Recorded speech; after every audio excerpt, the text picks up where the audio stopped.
Everyone, welcome back on my channel. So आज मैं बात करूंगी कि यार आप अपने बच्चों को भी रिस्पॉन्सिबल ज़रूर बनाएं। हमें ये फील होता है ना, मतलब एज ए मैरिड लाइफ में जब हम हस्बैंड को देखते हैं तो हमें लगता है यार इनको कुछ नहीं आता, ये घर का कोई काम नहीं करते हैं। और ये ना चीज़ें स्टार्टिंग से ही होती हैं। अब हम जब एज ए मदर हमें लगता है कि यार हमें भी बच्चों को धीरे धीरे करके रिस्पॉन्सिबल बनाना चाहिए। अभी हमें लगता है यार बहुत छोटे हैं, बहुत छोटे हैं, और यही जो माइंडसेट है ना हमारा, धीरे धीरे हम वही माइंडसेट में रहते हैं, लेकिन हमारा बच्चा बढ़ रहा होता है और हम उसी माइंडसेट में उलझे रहते हैं कि यार अभी छोटा है, अभी छोटा है।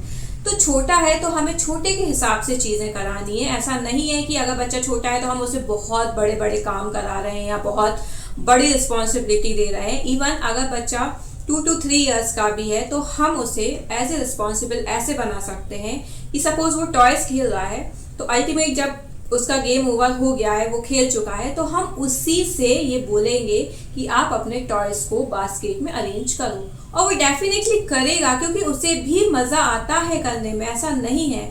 तो अगर हम स्टार्टिंग से ही ये बहुत ही छोटी छोटी बेसिक चीज़ें डालेंगे ना, तो फ्यूचर में हमें इतनी ज़्यादा प्रॉब्लम नहीं होगी। बिकॉज हम क्या करते हैं, जैसा कि मैंने बताया ना कि हमारा माइंडसेट हो जाता है छोटा है छोटा है। तो जब हम 6, 7, 8 साल का बच्चा होता है तो उसके बाद हम धीरे धीरे कोशिश करते हैं उसको चीज़ें बताने की, समझाने की, और अल्टीमेट जब तक वो बातें सुनने ही तैयार नहीं होता, क्योंकि वो एज ए हैबिचुअल हो चुका होता है। उसे पता है कि टॉयज खेल के फेंकना है तो अल्टीमेट मम्मी को ही अरेंज करना है।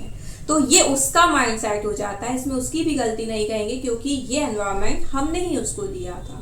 सो एज ए न्यू मॉम जो कि बहुत ज़्यादा सच में कहीं ना कहीं फ्रस्ट्रेट रहती है कि पूरे टाइम घर फैला रहता है या पूरे टाइम टॉयज कहीं ना कहीं, तो वो तो देखो रहता है जब तक बच्चा स्कूल स्टार्ट नहीं करता। इवन स्कूल्स में भी बच्चे जब तक स्टैंडर्ड फर्स्ट में नहीं आ जाते उनको टॉय से ही ज़्यादा रहता है। स्टैंडर्ड फर्स्ट में ये रहता है कि बच्चे को फिर उतना टाइम नहीं मिलता क्योंकि उनका जो स्कूल का टाइम ड्यूरेशन है वो काफ़ी बढ़ जाता है। फिर ट्यूशन्स, फिर डांस क्लास, एंड मतलब बहुत सी चीज़ें उनकी लाइफ में न्यू इंट्रोड्यूस होती हैं। बट 5 to 6 ईयर तक बच्चे को टॉयज ही पसंद होते हैं और वो टॉय से ही खेलना बहुत ज़्यादा पसंद करते हैं।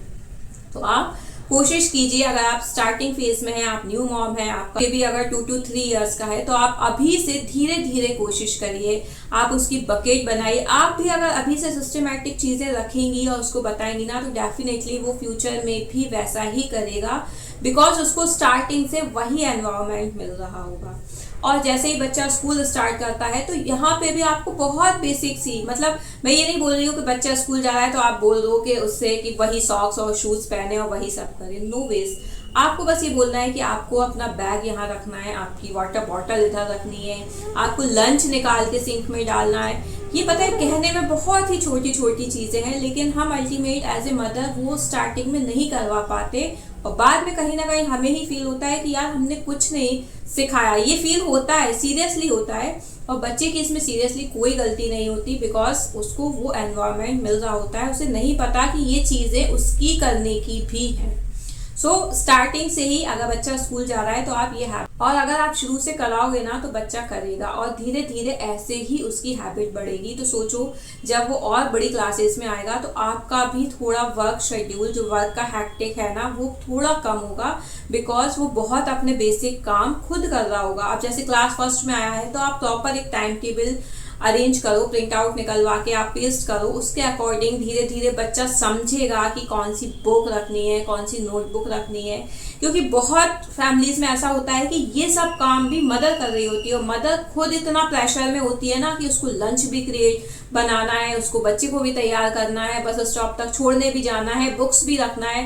मतलब सोचो कितना ज़्यादा हैक्टिक हो जाता है।